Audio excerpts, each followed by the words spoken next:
오늘은 사순절 5번째 주일입니다. 우리의 진정한 왕이신 예수님을 높이며 다 같이 마음을 모아 예배를 드리겠습니다.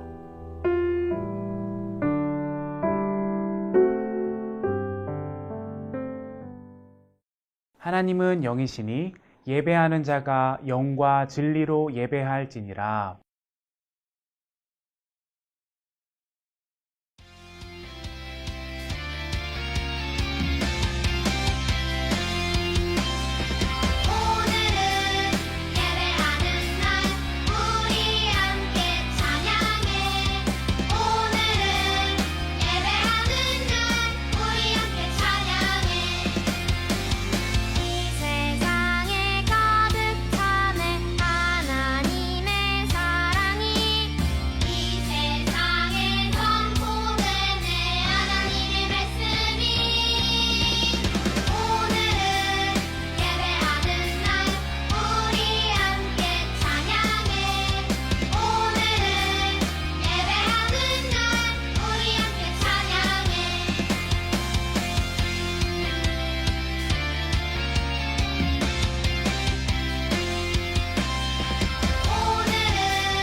나는 전능하신 아버지 하나님, 천지의 창조주를 믿습니다.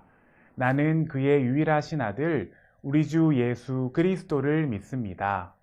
그는 성령으로 잉태되어 동정녀 마리아에게서 나시고 본디오 빌라도에게 고난을 받아 십자가에 못 박혀 죽으시고 장사된 지 사흘 만에 죽은 자 가운데서 다시 살아나셨으며 하늘에 오르시어 전능하신 아버지 하나님 우편에 앉아 계시다가 거기로부터 살아있는 자와 죽은 자를 심판하러 오십니다.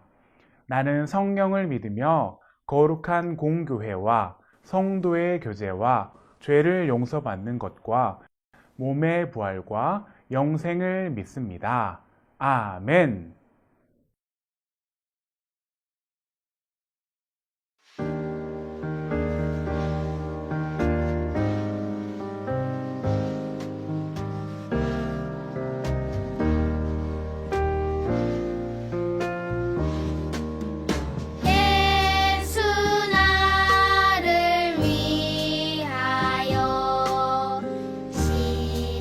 십자가를 진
이 시간 함께 기도하겠습니다. 어린이 차례에는 기도문을 보고 여러분의 목소리로 기도해 주세요. 이 땅을 창조하시고 다스리시는 하나님, 하나님께서는 이 땅에 진정한 하나님 나라를 이루시기 위해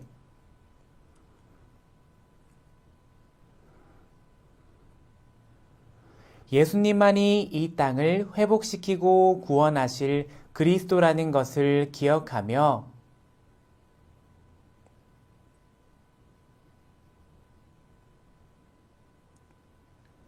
살아계신 하나님의 아들 예수님의 이름으로 기도합니다. 아멘.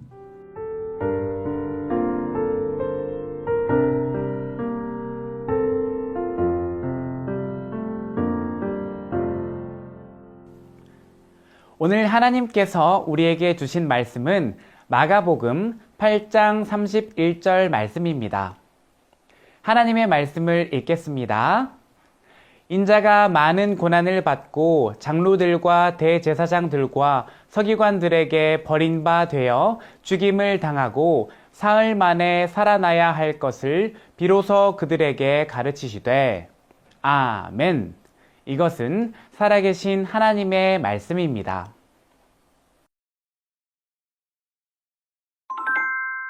오늘은 목사님과 함께 게임을 해보려고 해요. 바로 이미지 연결하기 게임이에요. 화면에 어떤 단어가 나오면 그 단어와 비슷한 느낌, 이미지를 가진 단어를 찾으면 돼요. 여러분, 이 단어를 보면 어떤 이미지가 떠오르나요? 이제 목사님이 준비한 단어를 보여줄게요. 화면에 있는 단어 중에서 왕의 이미지와 비슷한 단어가 무엇인지 찾아보세요. 그리고 그렇게 생각한 이유도 말해주세요. 왕이라는 단어를 보았을 때 여러분 중에 많은 사람이 왕관, 권력, 힘 이런 단어가 떠오른다고 말했어요. 약함, 고난을 떠올리는 어린이는 거의 없었어요. 왜냐하면 그동안 우리가 배워온 왕에 대한 이미지는 한 나라에서 가장 높은 자리에 있는 사람, 신하들을 마음대로 움직일 권력이 있는 사람, 재물이 많은 사람 등에 가까웠기 때문이에요. 하지만 오늘 말씀에 나오는 왕은 그동안 우리가 생각했던 왕과는 완전히 다른 이미지를 가진 분이에요. 백성들을 위해 도리어 고난을 당한 왕이죠. 그 왕의 이야기를 함께 들어봐요. 어느 날 예수님은 제자들과 함께 길을 걷고 있었어요. 그런데 갑자기 예수님이 멈춰 서시더니 제자들에게 질문하셨어요. 사람들이 나를 누구라 하느냐? 그러자 제자들이 대답했어요. 어떤 사람들은 세례 요한이라고도 하고 또 어떤 사람들은 엘리야 같은 선지자라고 말합니다. 그러자 예수님은 제자들에게 다시 물으셨어요. 그러면 너희는 나를 누구라 하느냐? 그러자 제자 중에 한 사람이 대답했어요. 주는 그리스도이십니다. 대답한 사람은 다름 아닌 베드로였어요.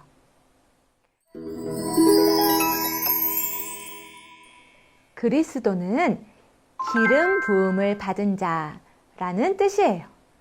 히브리어로는 메시아라고 해요. 구약시대에는 머리 위에 기름을 부어 왕을 임명했어요. 그러니 예수님이 그리스도로 오셨다라는 말은 예수님이 왕으로 오셨다는 뜻이에요.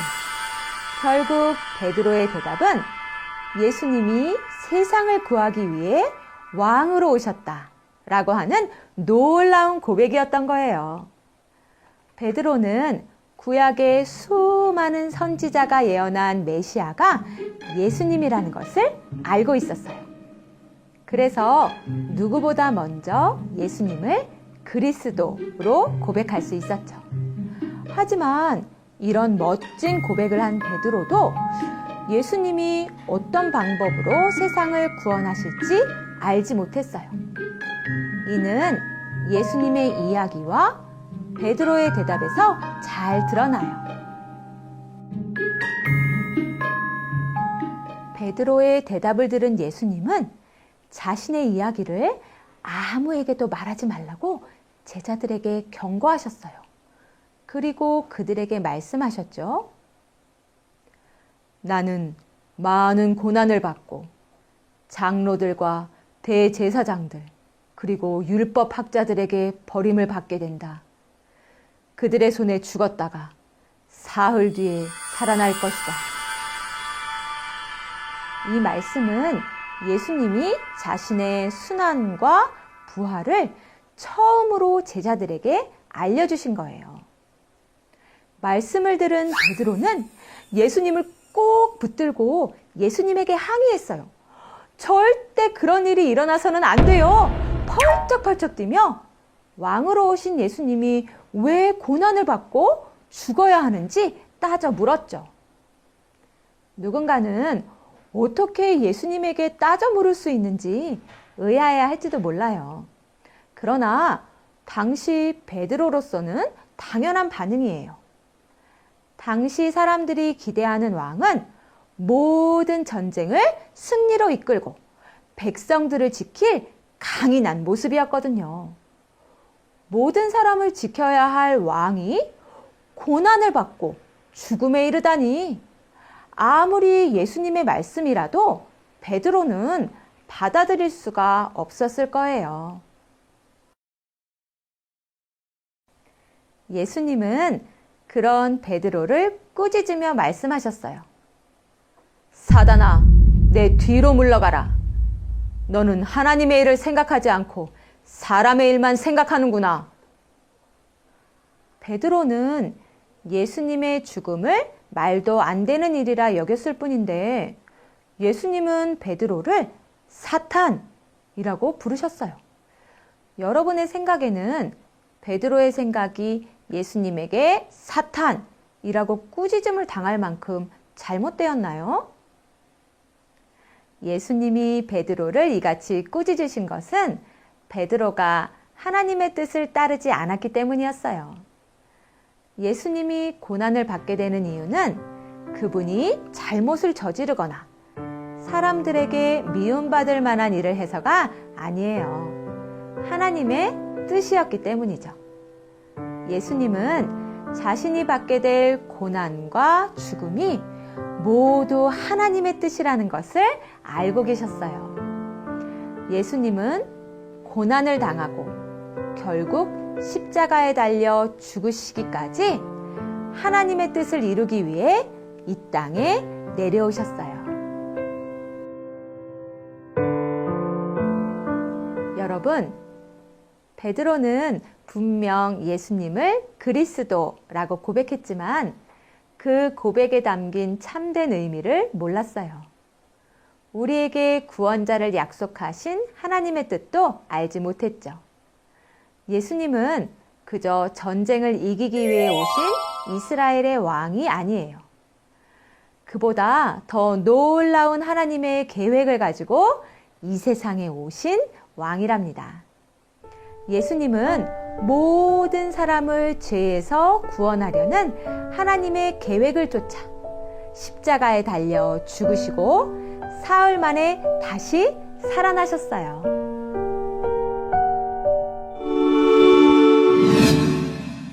오늘은 사순절 5번째 주일이에요. 여러분은 예수님을 그리스도로 고백하고 있나요? 혹시 베드로처럼 하나님의 뜻을 알지 못한 채 주는 그리스도입니다 라고 고백하고 있지는 않나요? 하나님께서는 우리를 죄에서 구원하시려는 놀라운 계획을 가지고 이 땅에 예수님을 보내주셨어요. 예수님을 그리스도로 고백할 때마다 우리를 구원하시려는 하나님의 뜻을 기억하기 바래요. 또 자신의 아들을 보내시기까지 우리를 사랑하신 하나님의 크신 사랑을 누리기 바래요. 더 나아가 하나님께서는 지금도 자신의 뜻을 이루어가고 계세요. 놀라운 하나님의 계획은 여전히 계속되고 있어요. 하지만 우리는 하나님의 계획과 뜻을 헤아리지 못할 때가 많아요. 때로는 우리가 기대하지 않았던 일이 일어나기도 해요. 또 베드로처럼 하나님에게 따져 묻고 싶기도 해요. 그럴 때마다 오늘 예수님이 베드로에게 하신 말씀을 떠올려 보세요. 그리고 지금 머릿속에 가득한 생각이 하나님의 뜻인지 아니면 내가 바라는 것인지 고민하기로 해요. 그리고 내가 기대하지 않는 일이 계속 되더라도 불평하기보다는 하나님의 일을 기대하는 마음을 달라고 기도해요. 자신의 아들을 이 땅에 보내시기까지 우리를 사랑하시는 하나님의 계획을 헤아릴 수 있도록 기도하는 여러분이 되기를 바라요.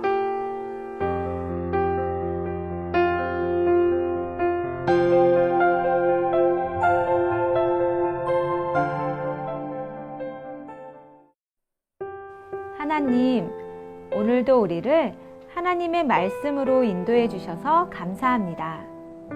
예수님은 높은 자리에서 명령하는 왕이 아니라 우리의 죄를 대신 지고 고난을 당하는 낮은 자리에 겸손의 왕으로 오셨습니다. 예수님의 그 크신 사랑을 기억하며 우리를 구원하시고 영원한 생명을 주신 예수님만을 그리스도로 고백하는 우리가 되게 해주세요. 예수님의 이름으로 기도합니다. 아멘.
하늘에 계신 우리 아버지, 아버지의 이름을 거룩하게 하시며 아버지의 나라가 오게 하시며 아버지의 뜻이 하늘에서와 같이 땅에서도 이루어지게 하소서.